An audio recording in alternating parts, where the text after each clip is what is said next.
மாண்புமிகு ஆளுநர் அவர்கள் ஏற்கனவே நடந்து கொண்டது போலவே மீண்டும் இன்று செயல்பட்டிருப்பது மிகவும் வருத்தத்திற்குரியது. தமிழ்நாடு சட்டமன்றம் 8.5 கோடி தமிழ் மக்களுடைய உணர்வுகளை பிரதிபலிக்கின்ற மாமன்றம். ஆளுநர் என்பவர் மாநில நலனில் அக்கறை கொண்டவராக, மக்கள் மேம்பாட்டில் ஆர்வம் கொண்டவராக, உண்மையை பேசுபவராக இருக்க வேண்டும். மக்களுடைய பேராதரவோடு பெரும்பான்மையோடு வெற்றி பெற்று ஆட்சி அமைந்துள்ள அரசு எடுக்கின்ற முடிவுகளுக்கு ஒத்துழைப்பு கூடியவராக இருக்க வேண்டும். அதைத்தான் அரசமைப்பு சட்டமும் அந்த பதவி வகுப்பிடம் இருந்து எதிர்பார்க்கிறது. ஆனால் நம்முடைய ஆளுநர் அவர்கள் அதற்கு மாறாக செயல்படுகிறார். மாநில நிர்வாகத்தை முடக்கவும், பொது மேடைகளில் அரசியல் பேசியும் அவதூறு பரப்பி வருகிறார். அது அவர் சொந்த விருப்பம் என்று கருதலாம். எனினும் அத்தகைய ஒரு முயற்சியை இங்கும் செய்ய அவர் முனைவது ஏற்புடையது அல்ல.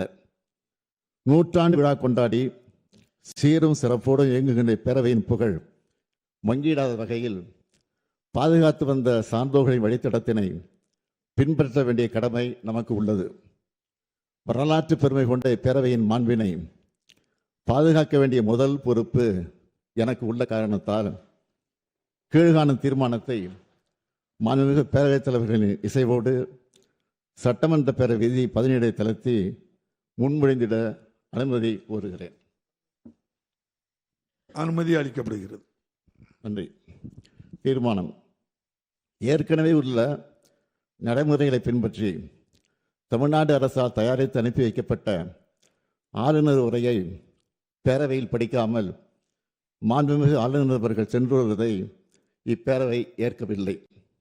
மாண்புமிகு ஆளுநர் அவர்களுக்கு அனுப்பி வைக்கப்பட்ட சட்டமன்ற உறுப்பினர்கள் மேசையில் உள்ள கணினியில் பதிவேற்றம் செய்யப்பட்ட ஆளுநர் உரையின் ஆங்கில மொழியாக்கம் இங்கே மாண்புமிகு ஆளுநர் அவர்களால் படிக்கப்பட்டதாக இப்பேரவை கருதுகிறது.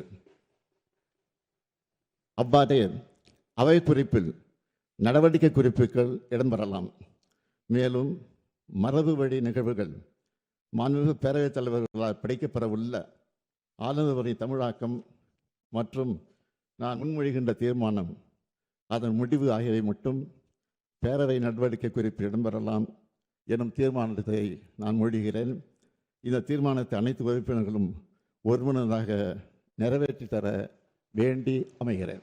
தீர்மானம் பேரவையின் முடிவுக்கு விடப்படுகிறது. ஏற்போர் ஆம் என்க, மறுப்போர் இல்லை என்க. மறுப்போரே இல்லை என்று கருதுகிறேன். மறுப்போரே இல்லை. தீர்மானம் ஒருமனதாக நிறைவேறியது.